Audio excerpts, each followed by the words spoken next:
नहीं दोस्तों, मेरे साथ हैं मीरा भाईंदर की विधायक गीता जैन जी। गीता जैन जी, एक मुद्दा मैं पिछले महीनों से देख रहा हूं कि बहुत तूल पकड़ा हुआ है, यानी कि परिवहन के जो कर्मचारी हैं, जो बस के कर्मचारी हैं, उनको वेतन नहीं मिल रहा है, परिवहन सेवा ठप है। इसमें मैंने कई पोस्ट आपके देखे, कई वीडियोज़ आपके देखे जिसमें आपने इसके बारे में आवाज़ भी उठाई है। आज तो आपने यहाँ तक कह डाला कि अगर ये सारी इनको वेतन नहीं मिलता है और ये सब सुविधा नहीं होती है तो मैं अनशन पे बैठूंगी।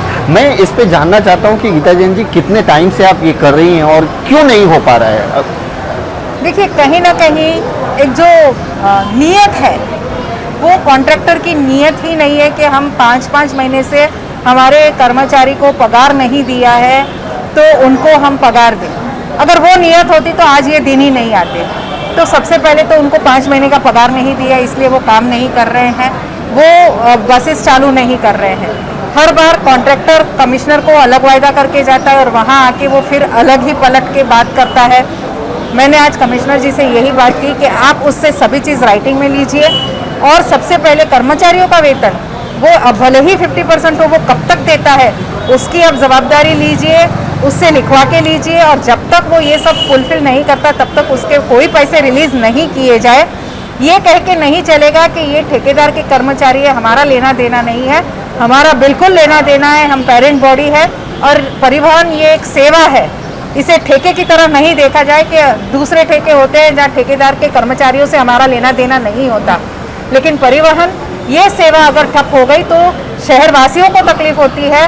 स्पेशली आज मैंने उदाहरण दिया उत्तन वासियों का, रिक्शा के 150 रुपये खर्च करके उन्हें आना जाना पड़ता है। बहुत से हमारे कोली माछीमार बंधु यहाँ बिजनेस करने आते हैं, उनको आने जाने के लिए कोई साधन नहीं है। हालांकि एसटी ने चालू किया है लेकिन वो पूरी तरह से कैपेबल एसटी में नहीं है। 3 घंटे का गैप है, एक एसटी चली गई फिर दूसरी जाएगी तो उसमें 3 घंटे का गैप है, प्रैक्टिकल वो भी नहीं है। और इसीलिए आज मेरा ये निवेदन रहा, बहुत सारी ऑफिसेज जो यहाँ से बाहर है, ट्रेनें बंद है, लोग कैसे जाएंगे? उनके ऑफिसेज से तो कह दिया जाता है कि आप नहीं आएंगे तो पगार नहीं मिलेगा, लेकिन हमारे यहाँ के लोग वहाँ कैसे पहुँचेंगे?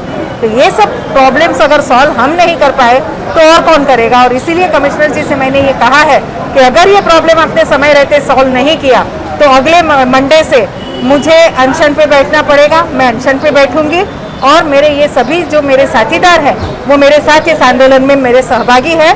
और इसलिए आपको अगर लॉ एंड व्यवस्था और शांति से हमारे शहरवासियों को ये सुविधा देनी है तो उसका निर्णय त्वरित लेना पड़ेगा।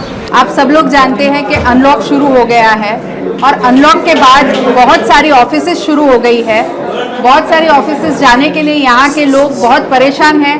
ट्रेन ऑलरेडी बंद है और कब चालू होगी? हालांकि 15 का वायदा है, लेकिन मैं फिर कहती हूँ कि ट्रेन अभी तक चालू हुई नहीं है।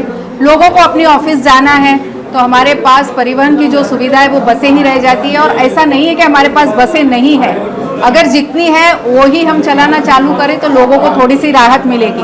उत्तन राय चौक पाली वहाँ से तो लोगों को बिल्कुल आने जाने के लिए कोई सुविधा नहीं है। अभी जो एसटी चालू हुई है वो पर्याप्त नहीं है। तो इसीलिए आज हमने कमिश्नर साहब से ये चर्चा की कि प्लीज़ आप जल्दी से जल्दी परिवहन चालू करें, क्योंकि हर बार ये वायदा होता है कि 15 दिन की टर्मिनेशन नोटिस कॉन्ट्रैक्टर को दे दी गई है और उसके बावजूद आज दिन तक बसें चालू नहीं हुई है। What is concern is that कि आज दिन तक बसें चालू नहीं हुई है।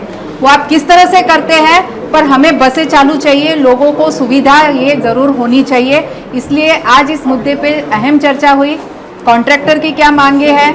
वो बार बार ये कहते हैं कि मुझे कॉरपोरेशन पैसे देगी तब मैं कर्मचारी का वेतन दूंगा।